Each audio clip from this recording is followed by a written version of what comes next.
What's up, everybody? Welcome to another episode of The Trail Ahead. As you can see, Caleb's back. What's up, guys? Better Welcome than back. ever. Really excited to have this one. Today, we're going to be kind of just interviewing this guy right here and what he's healed, and I thought that would be a good idea. I kind of just did like a one-on-one, so yeah, kind of want you guys to get to know Caleb a little bit more, like I know this guy. And yeah, we're out here in Phoenix. We did the other phone that way last time. Beautiful camelback in the background. You can't really see it, but you're missing out. And the lighting was just really bad. So yeah, now we get to look at it, and sadly you don't. But yeah, we're here in Phoenix. It's beautiful out. It's sunny, and this winter is, I guess, just never gonna come. Yeah, there's no winter down here. Like, it's just San Diego weather. But you still see people in hoodies, which is hilarious. So it's like 70. Yeah, and Flagstaff got a little bit of snow, but it seems like, yeah, I don't know, it might be over, sadly. But yeah, so I'm gonna be kind of coming back and forth, looking at the laptop, and looking at these questions that I've typed up for Caleb. Let me pull those up real quick. So yeah, Caleb is a longtime friend of mine. Known this guy for a long time. This man has fought a lot through a lot of things in life and come up on top. I feel like in every single one, always, bro. I love you so much. Really proud of you. Thanks, and, man. You know, it's been a blessing to have him on this podcast and to live with him for a while, as long as I did. And yeah, just to know him, be a friend of mine, which is a blessing. And yeah, just really proud of him. So really excited for this episode. I hope you guys enjoy it just as much as I'm going to enjoy it, like interviewing him. And yeah, just going to go right into it. That's cool with you. Yeah, let's do it. All right. Can you take us back to a moment or event that you consider a turning point in your healing journey? What was it like to go through that? Yeah, probably learning how to meditate. You know what? It came at the same time that I did mushrooms for the first time, and a lot of people ask like if they should do psychedelics as part of their healing journey. A lot of people are interested in ayahuasca and stuff, and I usually steer people away from psychedelics because it's like I think we should really learn how to meditate first and really be present with our reality. Because like when you go on that journey, you're on that trip for as long as it takes, and it has to run its course. So it's like I don't think it's always going to be beneficial. I think PTSD or like the shit experiences that come with it are definitely real. But I think if you use them in conjunction with like meditation, then it could be really powerful. And for me, it was like I had started reading Michael Brown's The Presence Process, and he gets into there's like a lot of affirmations and weekly assignments. So you're meditating 15 minutes in the morning, 15 minutes at night, and going through a series of really simple affirmations like I feel safe in this body. You know, if you lose your breathing rhythm, then you come back to the affirmation, and then you just kind of tune back into the breath and use that as your metronome. So I was probably 3 weeks into it, and you know, like when you get really quiet, all your shit starts to come up, like really intensely. So I think that's why it's a huge turnoff, because people are like, yeah, I tried to meditate and my mind is just going nonstop. Or I try to meditate and the sensations in the body are like overwhelming. Or the feelings that come up are just fucking overwhelming. And it's like, I don't want to like sit down and be bombarded with all of the past. So, and I experienced a lot of that. It was like, God, is this what it's like to just like slow down and breathe? And I think for somebody that represses all their shit when it happens, as a defense mechanism, then yeah, because it's easier to push those things aside. And when I started meditating, it was like everything was coming up, and I didn't realize what was happening until I did mushrooms. And I just kind of felt like I was really in the current, and I was like, this is insane. Like just so much energy, so much intensity. I was like, I'm gonna sit down and meditate and try to channel this to something. And what came of it was I kind of became aware of the mechanism of like, I'm slowing down and everything that's below the surface is just bubbling up. And it felt at that point like a fountain. It was just like all this energy was coming up and out.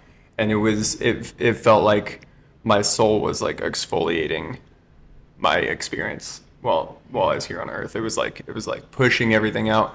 And I all of a sudden, like, I had the tool to sit there and witness it and like be with myself in the whole process. So I'd say meditation. That was maybe when I learned kind of its effect for the mind and the body, and then it became a lifelong tool. So that was 13 years ago. And, you know, some days I'll meditate for an hour, some days only 15 minutes. And I find that that's probably the most valuable tool that I've had to kind of be self-aware and process what's happening below the surface. So number one for sure.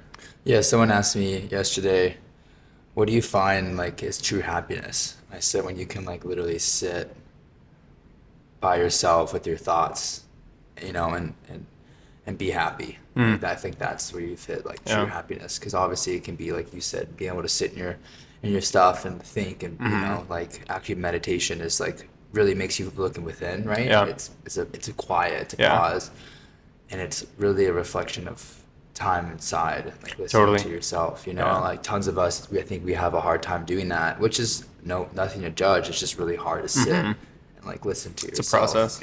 It's really deep, you know. And when you go through these things, right, they can really leave you with some scars and lessons and harder lessons, you know, throughout your life. You know, how did you first recognize those impacts, and what did you do to kind of turn those things into lessons instead of just scars? The hard lessons, or the hard experiences.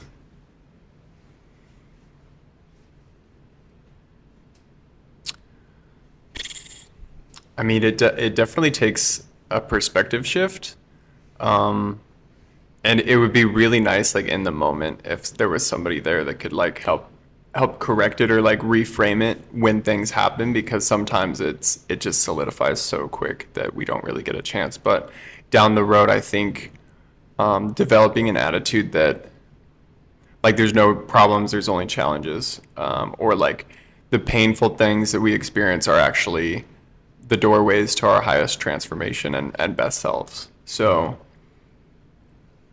now I could look back, and I did an exercise like, you know, focusing on the 5 greatest things and the 5 most painful things that I've experienced in my life, and could say that the most painful things were definitely a mechanism of transformation, and something that gave me like tremendous insight and wisdom once it was integrated. In the moment, you're like, what the fuck is life? Like this, it's such dog shit sometimes.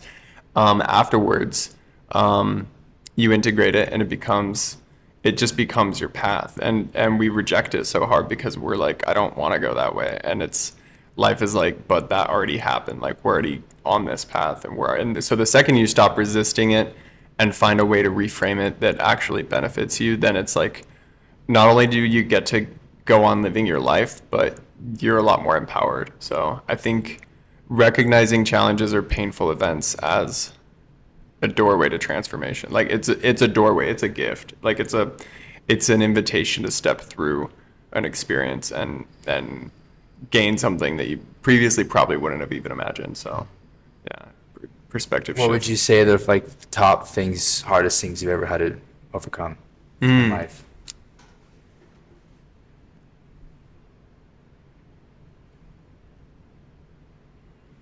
You know what? I think feeling marginalized and I got held back in school.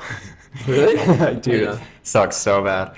But I had ADD. I had a lot of shit going on, and I couldn't focus when I got home, and I had homework and I had assignments, and I kind of understood it a little bit, but I didn't want to put in the energy, and it was so hard for me to focus anyway. So I think feeling like you're just stupid and you can't really keep pace with everybody around you, and you're not really where you should be, leads to comparing yourself to a lot of other people. And I think it's so damaging to think like you should be anywhere other than here. And I think that set a lot of momentum into like looking at how other people were living their life better than me. So I think it was just like a really just naive way to go about the world, because it's so easy to extrapolate the bad things and be like, this is my life. And take like this whole spectrum of all the amazing things that life is giving you and pick out the worst ones and blow those up to where that's like all you focus on and all you think about. So being held back. um,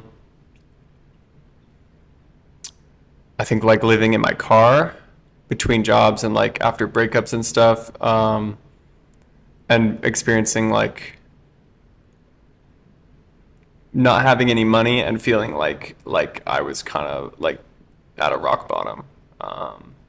Because again, you're like really looking at other people's lives and you're like, the fuck, you're like, what's happening? Why am I here? And we can get ourselves out of situations too, but sometimes it comes with a price of beliefs that you're there because you deserve it, or because you're just not good enough or something. And so reframing that, but again, I'm like so thankful for it. It's like I know so many people that are incredibly wealthy and have so much character that we're like, yeah, like, at this age I was just sleeping in my Honda Civic. It's like, that makes sense. Like, not it's just not a linear path for everybody, and success and fulfillment are just different things. And I think you could be very fulfilled with hardly anything, and you could be really successful and feel empty. So it's just one of those things. It's like you can't extrapolate and look at the immediate worst things and take that as the grand theme of your life. It doesn't work that way. And in reality, I always had work. So it's like I always had food. I always had gas. I always had friends. And the nights that it was just like too fucking cold, I'd go pass out on somebody's couch. And if you have friends and a place to stay for the night and people looking out for you, like, you're wealthy. Like, that's amazing. So,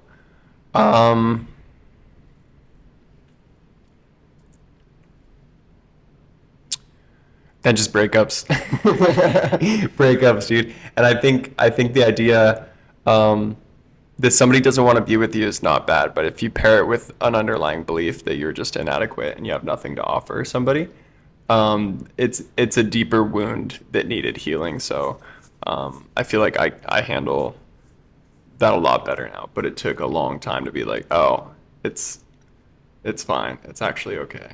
What are some lessons that now you said you can handle it better? What are some things before that you had to change to be able to handle it better? I mean, it takes a lot of self-awareness, because I don't think you could change the way you look at the world if you don't know how you're looking at the world. It's like if you're operating with a lens of like rich people are assholes and like everybody that has money, the same and materialistic or whatever, or like women only want guys that have a lot of money that can, it's just these super limiting beliefs.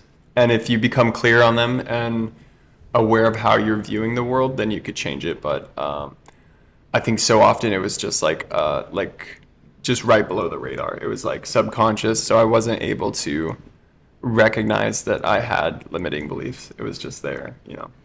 So meditation again is like, oh, like that doesn't work, or that doesn't fit. Like, that's not a narrative that's empowering. It doesn't make sense. It's obsolete. So I think, we've talked a lot about this. I think from like an outside point, you would know better than me, but I think your breakup was probably one of the hardest things that rocked your world, That fucked me up. I know it did. Yeah. And, I'm really proud of you of how you've come and circled around it, right? Mm. And would you mind sharing how you did it, how you like picked yourself up in like the literal lowest part of your life? And, people listening to this might have had a similar experience, if not something similar. Mm-hmm. What would you tell them to kind of help them pick themselves up, keep going when you really don't even see an end? Yeah. I would say take time to yourself, but don't shut everybody out. And vulnerability is is so important. Like, you don't have to do your lone wolf shit. It's really important to be able to be vulnerable and tell people how you're feeling and lean on your friends and elicit support and affection from people that you love. Because if you do have any kind of support network, it's really hard, but that is the time to kind of lean on people. I spent months doing psychedelics, and I was drunk like every night and just smoking tobacco on my patio and just wasted. And it took a long time to get to the point, but I finally got there and said, like, okay, like, are we gonna kill ourselves, or are we gonna move forward? And it's like, unless you're seriously just like done with life and you want to kill yourself, then it's like, all right, then pick yourself up, because you're not gonna make your reality better by staying in that. And if you're ready to keep moving, even if you're not ready to keep moving, it's just, if you pose it as those two options, like, you're either going to quit life or you're going to keep moving. And quitting life wasn't an option. So it was like, okay, then where do we start? And it was like, all right, maybe drinking a bottle or two every night. Like, let's start there. The gym, definitely just going back to the gym was huge, and trail running, and having an outlet to like really push myself and be able to channel some of that anger. It's really good fuel, and anger is such a powerful emotion because it gears us to make changes in our lives. So I spent a lot of time angry, and I don't think there's any invalid emotions. Like, I think that everything that we feel is a valid experience meant as a messenger. All of our emotions are messengers, and the anger was a message that I wanted to change and I needed to change. And I was comparing myself to my partner's new partner, and underneath all the anger there was a lot of admiration that was somebody that had attributes that I've always wanted to emulate. So I could recognize that I was partly mad because I saw that he was a good person, and it made me even more mad. I was like, fuck that guy for being so fucking cool. Like, fuck you. Fuck you, dude, you're a good guy. And so, limit the drugs and alcohol. Don't shut everybody out, and create habits around things that you enjoy, and fucking go easy on yourself. Yeah. Yeah, I remember, like, because I knew you back then, and okay, after that, right? You went through all that, you overcame it. So it affects you, but how do you not bring that into another relationship, right? Because I know, like, that person just kind of like left, right? And just kind of like left you feeling really abandoned, right? So how did you not now shift that into your new relationships and kind of overcome that?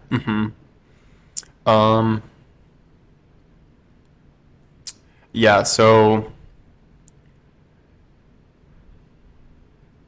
this is where, like, focusing your energy is so important, because like, the radical feminist can only see how disgusting testosterone is for the world, and a hurt man that's been twisted by disloyalty or whatever is going to be looking for those patterns in the world. And it's really important that you recognize that you get more of what you focus on. And if I want to focus on how women are not trustworthy, how they're hypergamous in nature and they're always going to seek the higher value male, how I can't attract somebody before I have my entire life in order, and finances and fitness and driving my dream car and have a home, then I'll get a lot more of that, and I'll have a lot more to be bitter about in the world. If I focus on what I'm building and my dependable habits and the character traits that I want to attract in a partner, then I could do that and minimize the patterns of disloyalty or fear at the same time. So again, it takes self-awareness, but I'd say more than anything, it's like you have to be aware of what you're focusing on and stop retelling a story that's not going to serve you. and leave it where the fuck it belongs in the past. And it's easier said than done, and it could be a long it could be a long journey, but focusing your energy on the right things. It takes so much courage. And I love to see people that have been through some wild, I mean, that's the most admirable story, is like the person that's been through the most, that's living their life and are courageous enough to try again, knowing that the world is just so unpredictable and unfair and painful sometimes. And in reality, it's like a lot of people pick themselves up, and a lot of people live amazing lives despite incredible challenges. So I think that they could attribute that to focusing on the right things, not all the cards that they were dealt, you know. So focus. If you could tell yourself one advice in that moment, you know, in the headspace you have now, what would you tell your younger self that was going through all that?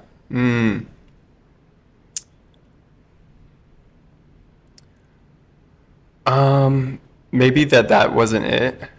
Like that's not it. I think that was my idea of like that was the happiest I'd ever been. I thought maybe that was the happiest I would ever be. And I definitely believed that for a long time. So I think the loss that I was experiencing, it would have been cathartic to be reminded that you're just not gonna circle back to the same experience by holding onto the riverbanks. But somewhere downstream, there could be something way more exhilarating, way more exciting, and so much more to look forward to. And I think if I was able to believe that earlier, then it would have been a lot easier to let go. So just it gets better. Yeah, I think I kind of like to touch on a personal thing too, is how you said it's so important to kind of better yourself, right? In order, like, because you are who you attract, and that's so Definitely. true. You know what I mean? I feel like Yeah. that's why I haven't really dated this past couple of years, because I've just been focusing on myself. And you know, I'm ready for that now. But you are who you attract, right? Like if you're seeking people who are hurt, or you're hurt and you haven't worked on your stuff, like that's what the people that you're going to be Totally. attracting at the end of the Yeah. day. You know, and yeah, have you forgiven? Like, so that was funny. So now we're talking about this now, but like our last podcast, I haven't posted it yet, was about forgiveness and how we really think it's like probably the hardest thing, bro. Yeah. You know, It to definitely really, can be. truly do. And forgiving yourself is even the hardest. Like, of course, forgiving other people is hard, but the forgiving yourself part is like probably the hardest thing ever. Have you forgiven her, and how has that shaped you now?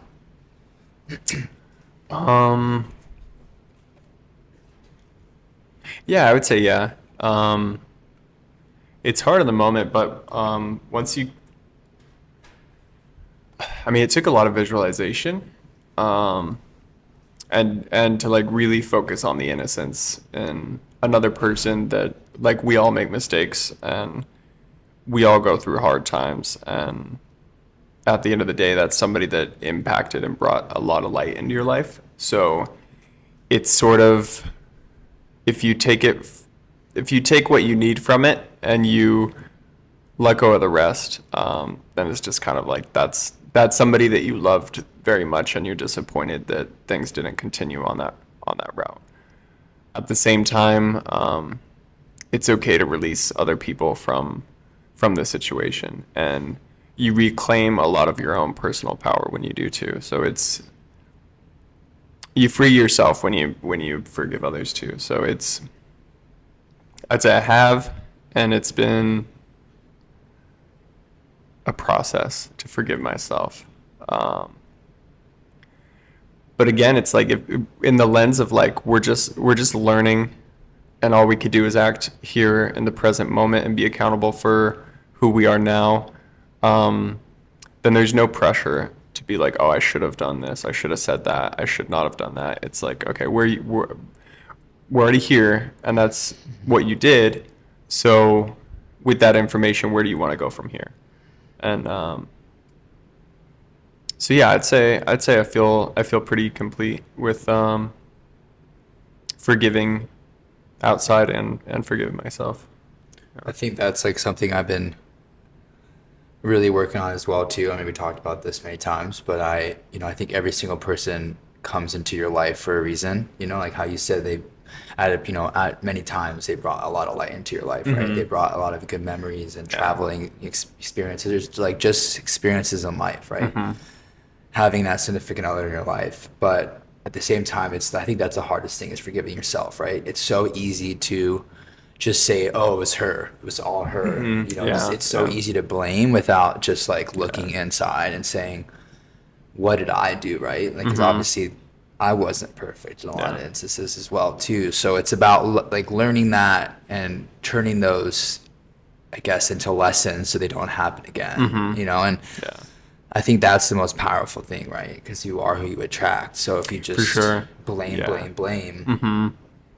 and it's so easy to do that. And I feel like everyone does it. Instead of looking within. It's also really easy because it's like what you're like over conceptualizing and taking the situation and reversing it and playing it forward and playing it backwards 1,000 times so you could say to yourself like what happened and how can I keep it from happening again. And there's like so much liberation that just happens when you say like, okay, like a lot of that was my fault and I'm going to take accountability for like everything I said and did, regardless of who made me, who influenced me, like past programming, things I wasn't aware of, how somebody else made me feel. Then it's like you could actually go forward with a tremendous amount of power, and you don't get that if it's like it was them or it was my programming or it was, So it's really easy to overanalyze and try to protect yourself from getting hurt again. But in reality, it's like you're not going to live a fulfilling life if you try to shield yourself from the world long enough to figure out why you got hurt and guarantee that you're never going to get hurt again. It's never going to happen. It's the part about life, Yeah. And how you said a little bit ago, how you said you were numbing, like you're taking psychedelics, you're drinking a lot, and just kind of like numbing yourself in those moments. When did you realize you were numbing, and how did you pull yourself out of it? I mean, I knew I was numbing from the beginning because it was, I felt like the pain, it was just like, it felt like too much. In retrospect, it was just the right amount. But it was really easy to not want to do that. But it's like, then you feel hungover, then your body hurts, and then you're tired, you have a headache, you're grumpy, you're like, you're missing appointments. You blow off people that like want to make plans together, and it's like, you create a lot of tumultuous bullshit in your own life by trying to avoid discomfort. And in actuality, you're probably delaying the healing process by a lot. Instead of moving through it, you're trying to circumvent the pain and numb it. So I think when I started to realize like this isn't gonna go away, like I have to go through it, then it just became like glaringly obvious. It was like, fuck, I just gotta chill out and just feel this and see it through to the end. So yeah. And sometimes it's hard, to see it through the end and kind of see when you're in that moment, like see the light at the end of the tunnel. How did you motivate yourself to see that light at the end of the tunnel when really it was very dim and you couldn't even see it at times? Yeah, I don't know that I was thinking that far ahead. I think I just knew, like I said, it's that junction that's just like something happened to you and you could hold on to it as tight as you want and tighten your grip and kind of go down with it, or you can move on to something else. And it didn't look like light at the end of the tunnel at that time. It just looked like moving on, and there wasn't really anything definitive that was like, I'd rather have this. It was just like, if you're not going to check out of the world, then you got to go forward, and that's your only option. Like, you have to go forward. So it made me a little crazy. I think it made me like a little more, it hardened me. It was like, you can do that, and you could do fucking anything, and incarnating as a human being is like the most fucking gangster thing you could do, like, period. So if you're here, then you're probably meant to be here. If you're meant to be here, then you're probably not meant to be stuck. You're probably meant to grow and contribute and keep moving. So yeah, I didn't see the light for a while though. I just want to move on. Are you like looking at your life today? What are some of the most powerful lessons that you've learned, and then how do you use those today?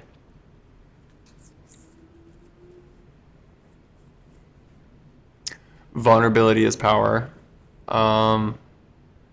It's funny how often me personally, I would rehearse things and try to master myself in a private setting so that I could gain validation and connection with others. And instead it was like I was always training myself to be more robotic instead of practicing being vulnerable. And instead of eliciting like a feedback from others and connecting and having like genuine human experiences, it was like always trying to refine this avatar so that I could like cheat the world and just like show up and be the best at everything, or always get the approval and the kind of responses that I wanted from the world. And it's just like such a robotic, weird way to go about being in the world after you've been hurt, instead of just choosing to like be vulnerable and be out in the world with an open heart. So it comes full circle to just not wanting to be hurt, and you become a little robotic. I don't know how else to say it. Being able to laugh and having people that make you laugh is probably one of the most underrated gifts that we have as part of the human experience.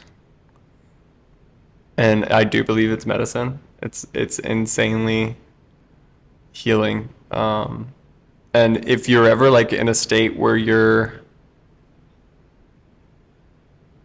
questioning like why we're here, I feel like that's answered when you're like playing games with people and when you're having fun and laughing. Like I feel like that's such a key to our existence.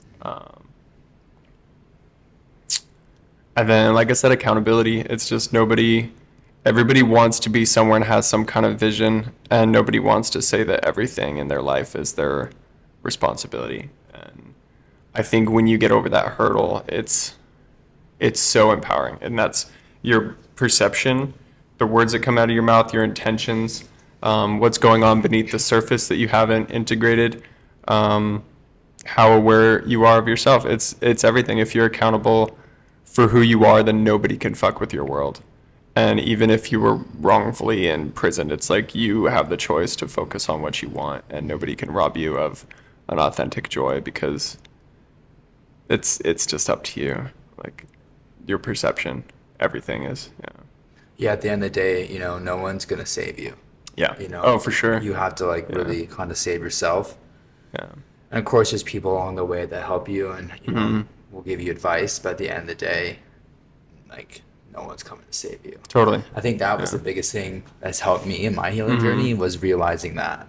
Yeah. Because I feel like, and then if you keep getting saved, it's like enabling at the same time. Yeah. Like you kind of have to let them fall. And my acupuncturist and Ben said that, like when I was going through all my stuff, I'd cancel appointments or miss appointments, and I didn't get a call from like my therapist, or the acupuncturist. It's like, and I went to her and asked that one day. I was like, yeah, like instead of, why didn't you kind of like check on me?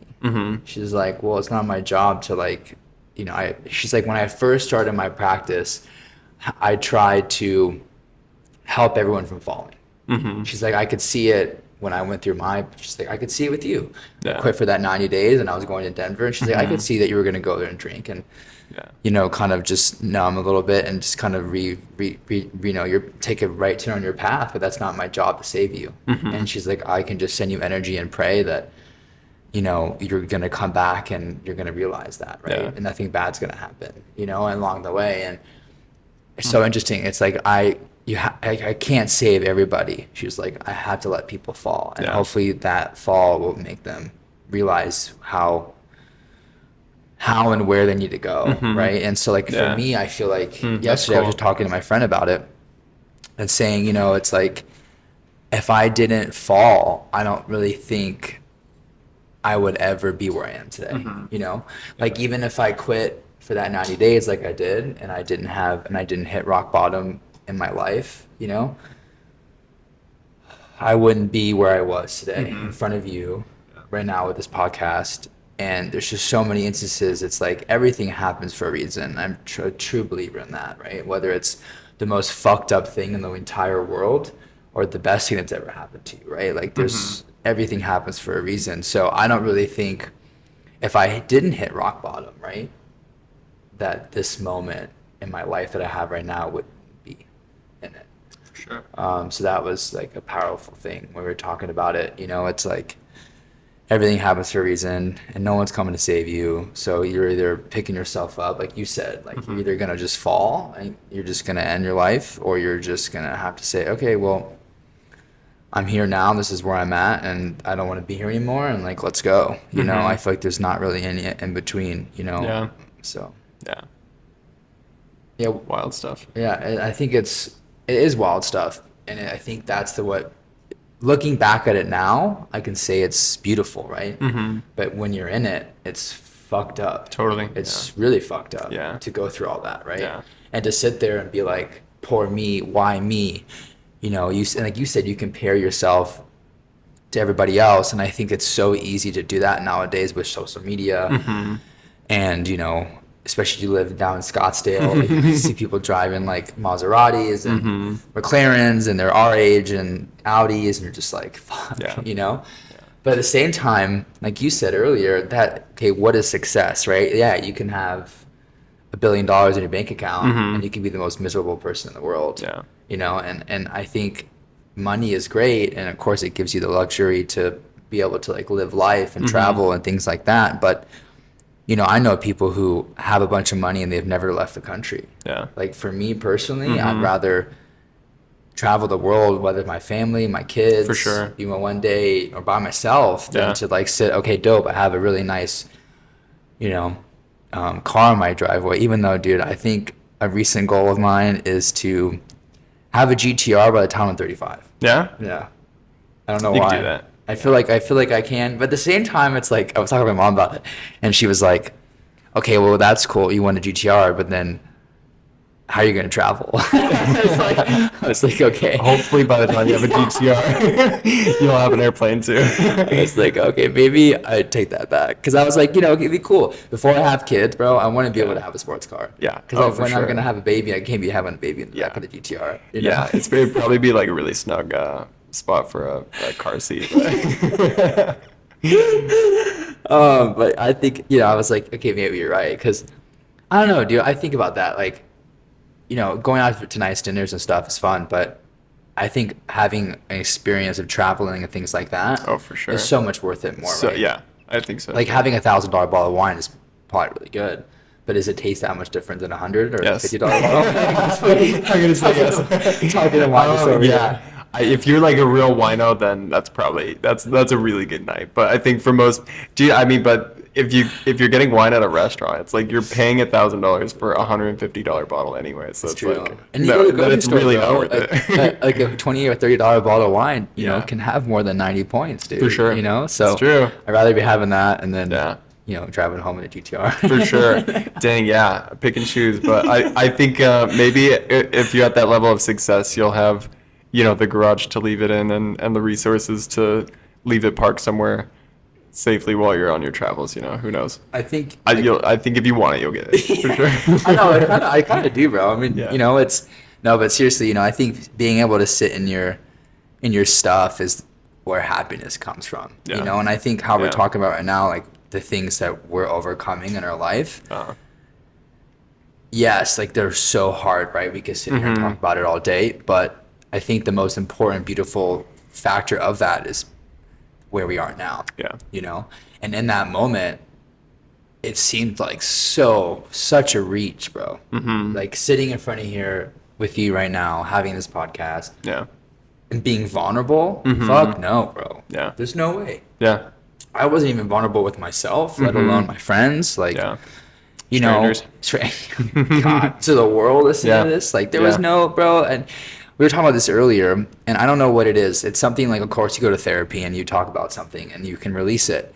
But something about like talking it into a mic, I don't know, bro. I don't know if it's just the space after this mic is unknown. So it's like the world of the space. If that's why they're so healing. But it is, seems, just so release, of talking about it. But yeah, I wouldn't trade anything this past 2 years or 3 years. Yes, I mean, it was the hardest things that happened in my life. But like, look at where we are now, right? Yeah.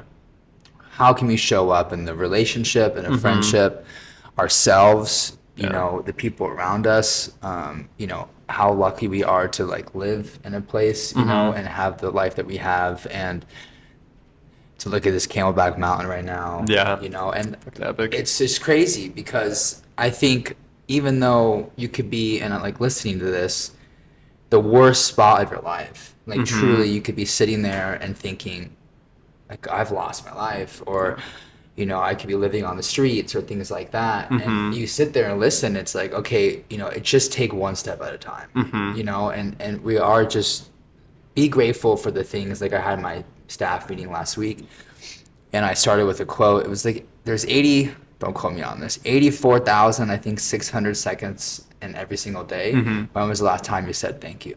Yeah. That's to yourself. Yeah. That's to the ones around you.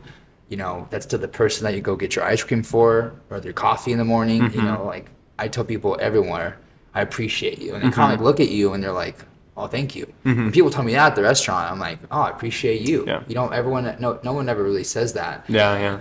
But, I'm just, every instance happens in life, I think, for a reason, and I think how I talked about earlier is you can use that as a data point. Like where you were living in your car, right? And where you, how you said earlier, like in the lowest part of your life, you can use it as a data point. Totally. And we might not be sitting right here, having the life we want, or the car we want, or the money we have and we want in our bank account. But, I don't know, bro. I think on this healing journey, at least for me, is like success. Like I said, happiness is being able to sit in yourself. Yeah. I would much rather be having $10 in my bank account and having the happiest mental state and clarity and, no brain fog and no sadness or no depression, and being like, damn, like I feel so happy right now. Yeah, I might not have all the money, or I might not be able to go on nice, expensive trips, but at least you're happy within yourself, right? Yeah.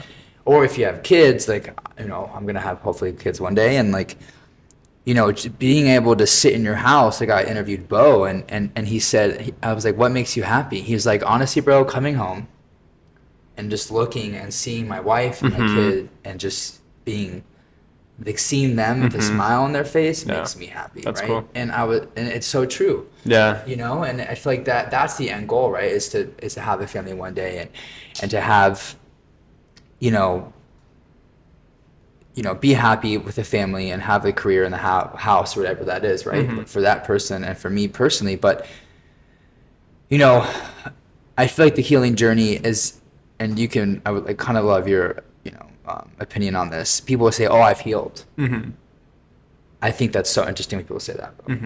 Like, yeah, I've healed. Cool. Like, I don't think that's an ever like ending thing. Right? I think, what's your opinion on that? Like, do you think the healing journey just stops and you're like, okay, dope, like I've risen, like I've awakened, or is it an ongoing situation?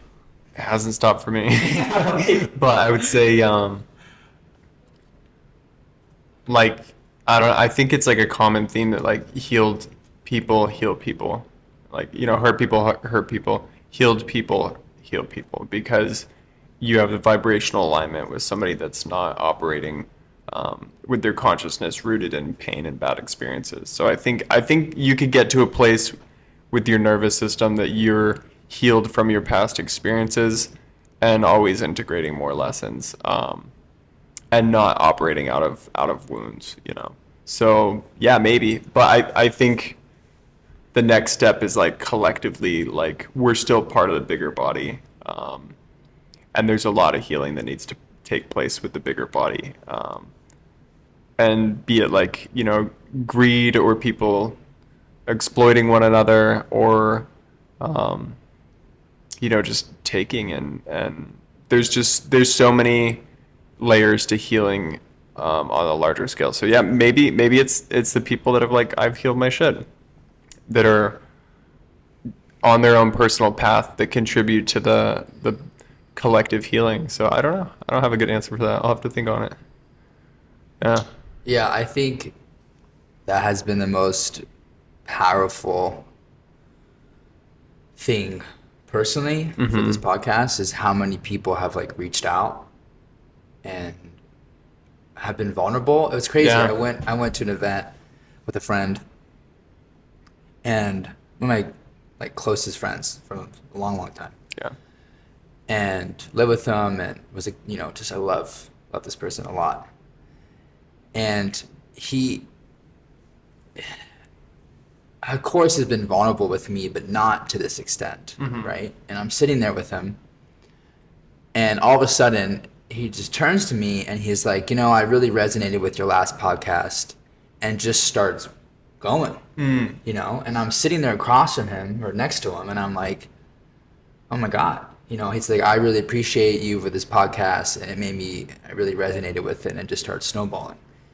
And was so vulnerable, dude. Whoa. And was like, hey, I have been in this place, and I've, was at this space, and, I was drinking and this and that, or whatever it is. And it's like so powerful because it's like, if I wasn't vulnerable, right, in this moment, or talking on this podcast and doing that one-on-one interview, and I wasn't vulnerable, okay, well then he wouldn't have been vulnerable, right? And I feel like that's such a lesson in everything, right? We just need, like you said earlier, is to be more vulnerable.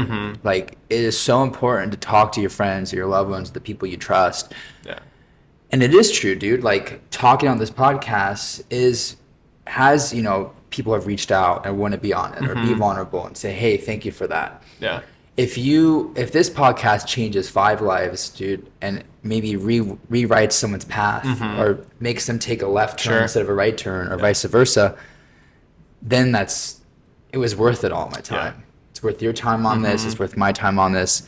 It's so many lessons. So that is the most beautiful thing, is just not only to see how this is helping my life and to be vulnerable and to like, just talk about it is also so releasing, right? In my own life, in my own journey, in my own healing process. But to now have it affect other people. And I think that is the most beautiful thing, bro, because everyone is going through their walks of life. Everyone's going through something in life. Everyone's running and trying to figure out, or masking or numbing or trying to just figure out what it is, right? And if you can just help them and say, hey, like, think of it this way, or use it as motivation, right? Instead of saying, oh, well, this should happen. Okay, well, maybe it happened for a reason to get you back on track. Like make people think of it in a different type of way. Yeah. And I think that's my biggest thing is when I was younger and I was going through all my stuff, like I wish I would have had this. Yeah. I wish I would have had at the same time, I wish I would have had this, but also had the ability to tap into it, because it's, there's podcasts like this everywhere, right? Yeah. And if it's up to that person to click on it and start it and listen to it, right? And to really dive deep. What advice would you give someone that like is stuck and in that moment to like kind of like get themselves up and to be able to listen to this or just take that first next step to their healing journey? Probably that you're stronger than you think. And I think, So you get that tattooed. It's true. I'll do it. And I think like enlightenment and real, like an awakened appreciation for life is closer than you think, because I think it really is as simple as a shift to focusing on something that you're so deeply grateful for. And if you could draw air into your healthy lungs in that moment. There was a lot of times when I was sleeping in my car that I was like, my life is so simple right now. And it was kind of funny because I was like, I'm not rent broke. I could wake up and I don't have any roommates or anything, and I could kind of just like, go straight to the creek and Coldplay, just being a bum. But, being a hippie too, and having the creek access and having that kind of simplicity. And I wouldn't have had any kind of joy in my life if I focused on what a piece of shit and how low down and how pathetic it was for an adult, to be in that situation or whatever. It's like gratitude can save your life. And whatever you're going through, you're meant to be going through. And if you could shift your perspective and focus on what you do have, it's a game changer. And I think it could really change your reality fast. So that's all. That's what I'd say. Yeah, gratitude, dude. Out of like, I think one thing that has changed my life. I mean, it truly like shifted in this year to year and a half, almost 2 years. That has like probably the biggest thing that has shifted was gratitude. Yeah. Like truly writing things down. And we talked about that a couple times with this podcast. Is when you're in that such a low spot, it's like, what the fuck can I be grateful for? Like truly, like I have all this shit going on. I don't have any money. I'm about to lose my house. About to lose my job. Like whatever. My girlfriend broke up with me, or whatever it could be. It's like, what the fuck is there to be grateful for? Yeah. Like I'd rather sometimes, bro. Like when I was younger, like suicidal thoughts, I'd rather fucking die. And I was literally telling a friend just yesterday. We're talking about like past stuff, and like truly, dude, I was so severely bullied as a child. Like so, I remember, dude, like every day coming home from school just bawling, right? Like I was just, it really rocked me. And I told her, I was like, I truly think, dude, if there was cell phones back in the day when I was a kid, which this is why I'm scared truly to have kids, my kid's not having a cell phone. They can give those little like watch. They can call me, mom, and like 2 friends, and it better be your 2 good friends because that's all you're calling. No, truly, bro. Like I would not have made it. Yeah. I truly think if there was cell phones, I would have just ended it, because I think I was able to get away from it from 3 o'clock to nighttime throughout the night until the next morning. Unplug. I could unplug. Yeah, I could at least get away from the bullying. Yeah. And now it's like it's at home. It's on the phones. It doesn't stop. Yeah. I know I wouldn't have made it. Sure. And to think back, that's like really, bro, like that's sad, right? Yeah. Like it rocks you. Yeah. But I don't think, my friend had passed, and I went to his funeral. This is like years ago. And like my biggest bullies as a child were there at his funeral. And some of them I haven't seen in a long time. Right? Yeah. Like since I was little. And a lot of them actually came up to me and apologized, right? And said like, hey, I'm really sorry this happened, or I did that to you, and I hope you've forgiven me. Cool. Right? And for me, I could have been like, fuck you, like, and taken that. But for them to come up to me and also say, sorry. But at the same time, it's like I feel from those wounds. But on the same time, bro, I don't really think I'd be the man I am today without all that. Like, like you said, if you shelter yourself from the world, like having a parent, like I've known kids whose parents were just so controlling, and those kids get to college and they go crazy, and they, they drop out because they weren't able to party, they weren't able to have those experiences because their parents sheltered them so much from the world. It's the same thing. Like if I was homeschooled, the world is fucked up. Like the outside world is a fucked up place. You can't shelter your kids. You can, of course, from certain instances, but what does that do for me or you or your children? You know what I mean? Like if I truly don't think if I would have gone through those experiences as a child, I wouldn't be who I am today. For sure. You know what I mean? And same with you. If you haven't gone through those experiences with your ex, you wouldn't been able to show up or done the work for your next relationship, even though it was really, really hard. Yeah. And, we're both in those things. Like, you wouldn't be able to show up for your next person. Yeah. Yeah, there's a lot to unpack there. It's, trying to remember this guy said, and I think men especially are wired this way, that we're really geared to like fix things, like look for the problems and look for solutions. Look for problems and look for solutions. And that's just like our nature. And if you could get in the habit of looking as posing a question and looking for the answer instead of looking for problems and the solutions, then it's just such a reality shift. And I think that especially goes for hard times, like what you're talking about, like confronting the bully, or just like being receptive to his apology. And I don't know, yeah, I lost the trail of the conversation, but it's definitely a manly thing to like look at the world as a series of problems. Yeah. Well, I think it's also, hard for people to say sorry, right? Oh yeah. Yeah. Yeah. And genuinely mean it. You can Mhm. bullshit and say I'm sorry, Yeah. but like to look at somebody and genuinely mean it. Well, because you're It's probably hard. still holding on to a reason that justifies it, and if you're accountable for what you did, then there is no reason. But if you're not, if you're like, well, I was a bully because somebody picked on me and that was how I learned how to socialize or something, then it's like, all right, then you're a bully because you got bullied and you have weak fucking character, and good luck making friends and being acclimated to the world. But if you're responsible, then it's easy to say sorry. Yeah. Yeah, and I think it's It's a hard funny like one. to also accept it, right? Like someone could say something to you and you'd be like, okay, but yeah, I think life is such a trip, bro. Truly, Yeah. it's such a wild ride, Mhm. and so I think when we think we have it figured out, right? It like life just throws something else at us, Mhm. right? And it's like, okay, well, here's this, and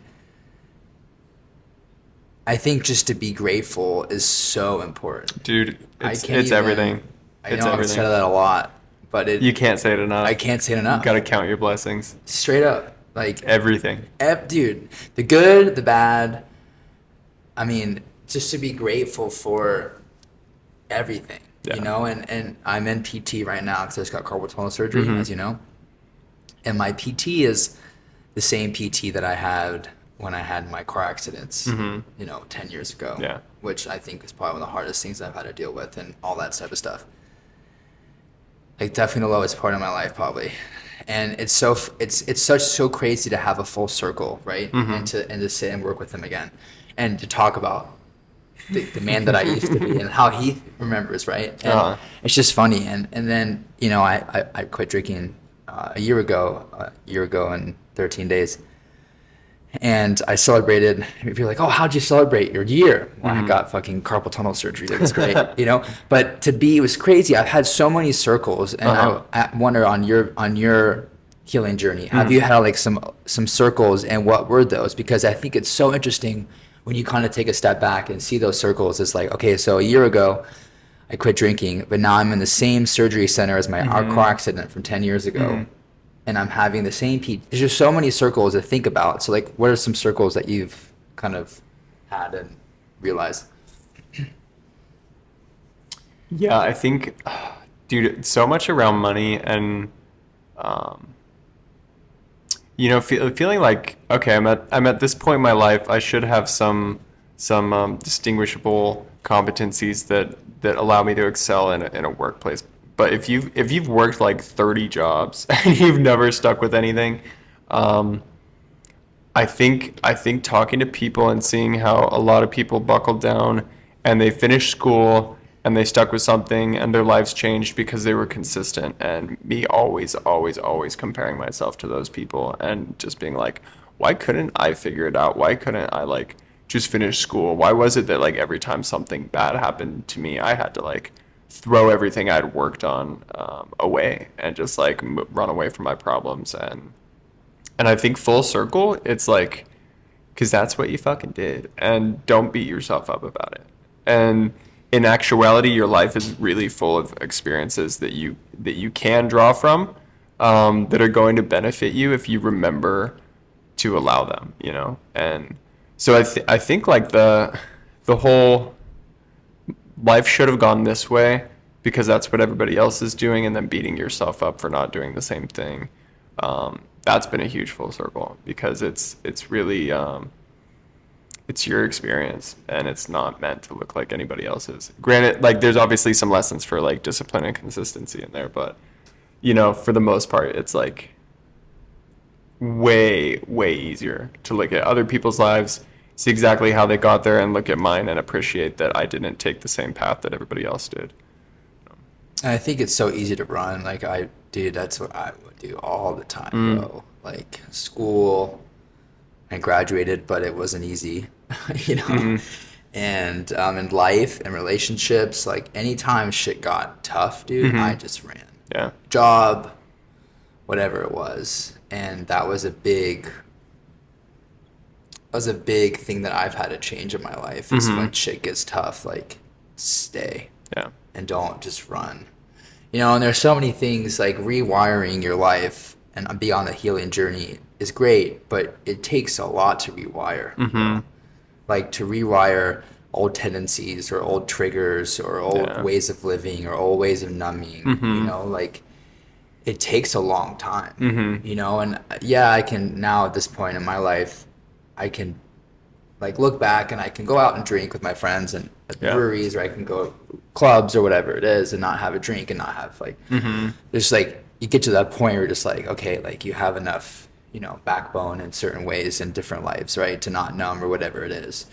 But that's not easy. It's not an easy ride because it's so easy just to like tap out or numb or run because like, sadly, bro, everyone's doing it. Yeah. And, there's like we talked about earlier, there's a dispensary at every corner. There's a liquor store at every corner. I mean, bro, it's everywhere, right? And I think it's so interesting. I've traveled a lot, been blessed enough to, but our culture is so around alcohol and numbing. And it's so interesting because in other cultures, like one, weed is illegal, or two, alcohol is, they don't even drink on Sundays, or there's just a very different way of living. And of course, there are different ways of numbing out there, I'm sure too. But I'm really excited to have my therapist on here, where he sits in an interview with me. He's 91. He's the wisest man I've ever met in my life. I hope to be half this man he is. It's crazy, dude. Like he's just so wise. And I asked him, I said, I'll have an hour session with him, Caleb. He will not forget a single thing. Like I can forget something how we were talking about. I was like, I forgot my train of thought. Never forgets. Nice. He's 91. Yeah. You would never know. He looks like he's 70. And I looked at him, I said, how have you gotten to the point where you're at? And like, how are you still so sharp? He's like, I'm grateful. Nice. He's like, I literally wake up every day and I'm grateful. And it's just crazy because he is so centered, as he would call it, being centered. Coming from a place of centeredness, your thought process, your feelings, your emotions, your anger, whatever, everything is centered. And he goes, I can feel when I'm getting uncentered. And he does breath work or releases or whatever, muscle with breath. And he lives by that. But it's just crazy to think about where he's at, right? And this man is so grateful, whether it's good or bad, was in the Air Force, or the Navy, and like all these different things. He was just a beast of a man. But cool. Number one thing is he's grateful. Yeah. I can he's had some health issues recently. I'm grateful to still be here. I'm grateful for this. I'm grateful for that. And it's just so interesting to see his mind shift of it, right? It could be the most fucked up thing, but he's grateful for it. And I remember I've seen him since I was 13, and when I was in this healing journey, I'm like, this man was grateful that this happened, but then I totally see him now, right? Yeah. You're probably grateful that happened. I'm grateful for going through what I did and all the shit that I went through with alcohol and this and that and numbing. It's like, I'm grateful for it because now I'm in here being able to talk to you guys about it, talk to us about it, have the experiences. So yeah, I'm really excited to have him on it because he is just, such a beautiful man and beautiful mind. Like it's just, I aspire to be him. So, I think the most important thing is it's just to live in gratitude. Yeah. Everything happens for a reason, and the good, the bad, the ugly, whatever it is. And to just think to yourselves you wouldn't be here where you are today if those things didn't happen to you. You know, and for me, it's you can use those as an excuse. I've said before, I hadn't have a father, so I can end up being the worst father because that's all I know, right? Or my parents divorced when I was 7. I don't know true love. I guess that means I just won't ever be in a relationship. Sure. You need to use those as driving forces to say, okay, well, that happened to me, but I don't want that to be my, like that's not going to write my story. It's not my story, Yeah. this is Kyle Thoma's story. So it's not my father's story. It's not my mom's story. It's my story. And everyone, is going through it. So at the same time. Yeah. It's wild. It's a really, I think it's a really powerful practice to, I try to journal, things I'm grateful for every morning. Like that's one of the first 3 things that I do every single day, because I've seen it transform my life, and I've seen how like, just how quick it could change your perception, and how I think it attracts so many more good things in your life. And nobody wants to help somebody that's not appreciative too. So it's like, even just for the kind of message that it sends to the world, if you're grateful for something, if you're grateful for anything, it's like it's just such a better way to be in the world.